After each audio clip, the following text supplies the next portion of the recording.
Joining us is one of these outstanding Malaysians that, you just don't find every day walking down the street. But she is someone that's really done exemplary work, and she heralds the day here in our studio as the 1,000th Fulbright scholar from Malaysia from MACEE. Did I say that right? I hope I did, Aira. Well done. To clear things up and to make sure I didn't make any mistakes, we have Curtis Johnson, who is the MACEE Executive Director, also joining us. Did I say that right, sir? That is correct. Okay. So before we get started talking about you, Aira, I want to understand what MACEE is all about. Sure. Curtis. So the Malaysian-American Commission on Educational Exchange is an almost 60-year-old institution here in Malaysia. The Fulbright Fellowship, which is out of the United States, is a binational partnership that's featured in 160 countries. In 49 of these countries, we have binational commissions, and these binational commissions are co-owned.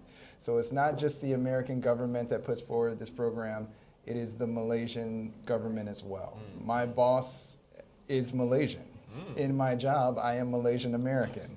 So the work that I do on a day-to-day basis is send as many Malaysians to the United States as I can and bring in as many Americans as I can under the auspices of educational diplomacy.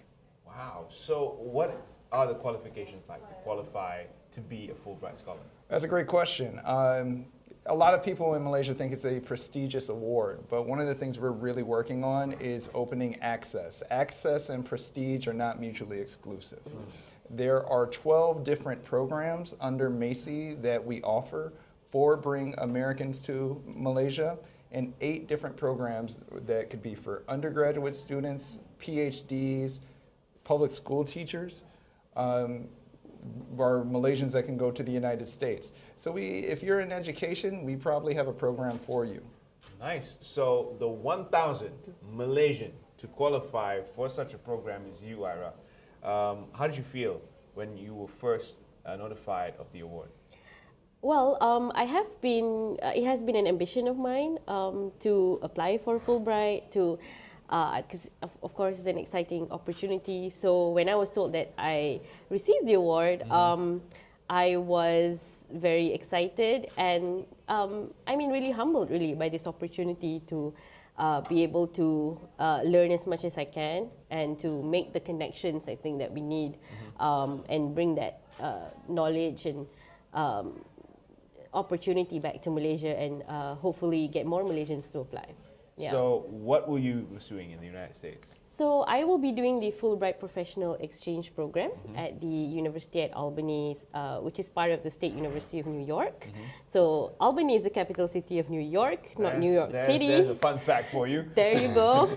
And I will be working with a professor there who specializes in Southeast Asian politics, Malaysian politics, looking at depoliticization of welfare provision. How do we get our governance and political system to be more transparent and accountable? So I'll be looking at those issues, engaging and researching while I'm there. Wow. So exactly, I think you're going to be studying in the field of political science. That's so exciting. I do believe that is one of the areas where everyone is so keen on, because there's a lot of food for thought that comes out of that genre. What do you hope to achieve once you've completed your Fulbright scholarship tenure there? What do you hope to achieve?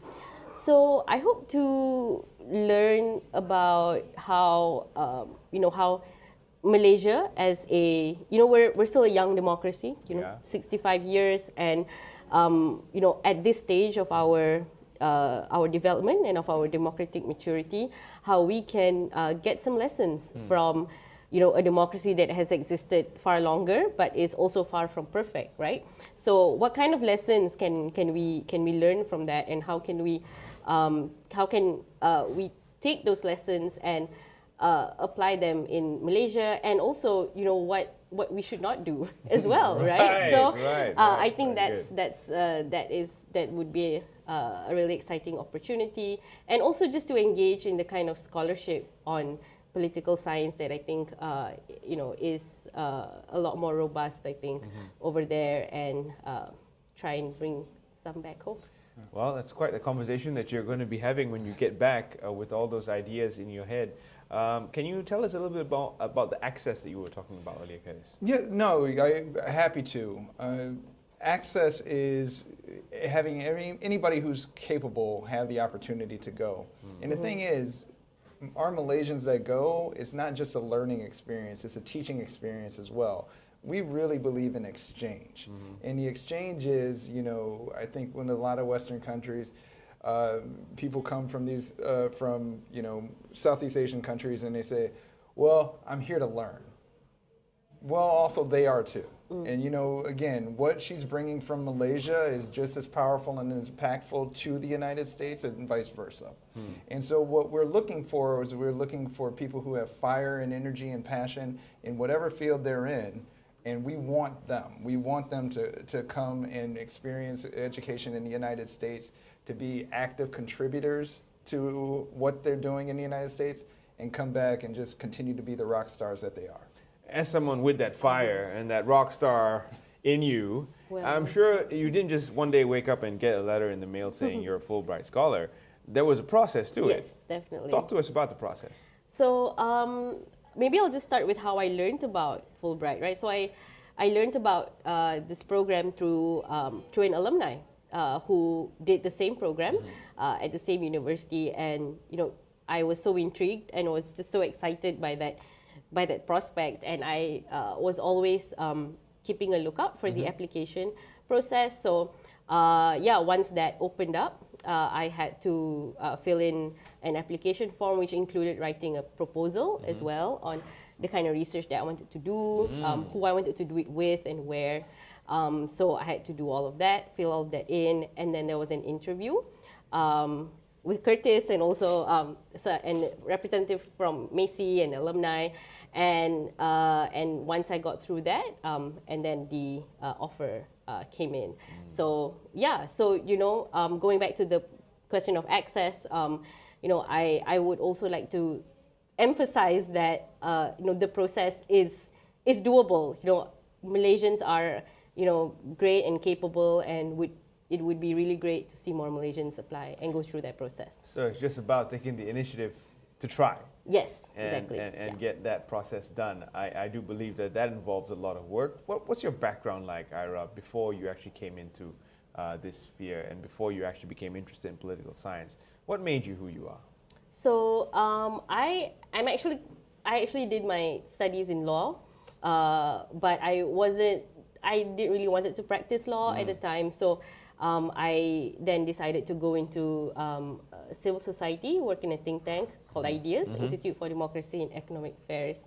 So I've been in IDEAS since 2016, and that's how I got into this topic. And you know, yeah, that's how I knew the professor that I'm going to do the program with, and I just thought that, you know, after more than 6 years, it was, you know, the right time to sort of step back from work a bit and you know, look at things in a different perspective, and you know, go to another country and you know, getting more into the scholarship, because I think in my daily work you're always like reacting to things, right? You're always like, oh, something's happened, and like, what do we have to do now? What's the press statement we have to issue? But this is a good opportunity to step back and to really sort of get into the theoretical part, and also, you know, meet people and learn from other people's experiences. Great. Curtis, how can Malaysians apply for this opportunity? If someone's out there watching, thinking, you know, since she told her story, I believe I have a shot at this too. Well, to your point and to Ira's point, what we want is every Malaysian to apply, and our goal is to try to get every Malaysian in. So we're your biggest cheerleaders at MACEE. The best way to find us is go to our website, macee.org.my. And they're celebrating their 60th anniversary. Congratulations. Thank you very much. I mean, the 3 areas that we really focus in on is, 1, will this be a transformational experience for the individual? 2, the work that they're doing, whether they're American or Malaysian, is there a tangible positive impact on Malaysia and or the region? And 3, can they be a great ambassador for the program to make sure that Aira brings back 5 more Airas when she comes back in our next selection cycle? So again, go to our website, It's very easy. Call us. We are here to help you out. We want you to join us. So Aira, inspire the 1001 out there watching. Can you tell them something that will motivate them to also pick up the same cause and go Fulbright Scholar with you? Yeah, so Malaysia is at the stage of our development where we need more and more Malaysians to think about the difficult but important issues in our country, and Fulbright is a great opportunity to gain that kind of perspective and understanding that we need to get Malaysia to where she ought to be after 65 years of our independence. And this is the perfect time, I think, for young people to get more involved. So yeah, please apply and good luck. Thank you very much, Aira. Thank you very much, Curtis, for joining us on the show. We are cheering you on, Aira. Looking forward to you coming back and really spreading those ideas, creating great opportunities for Malaysians alike. Thank you.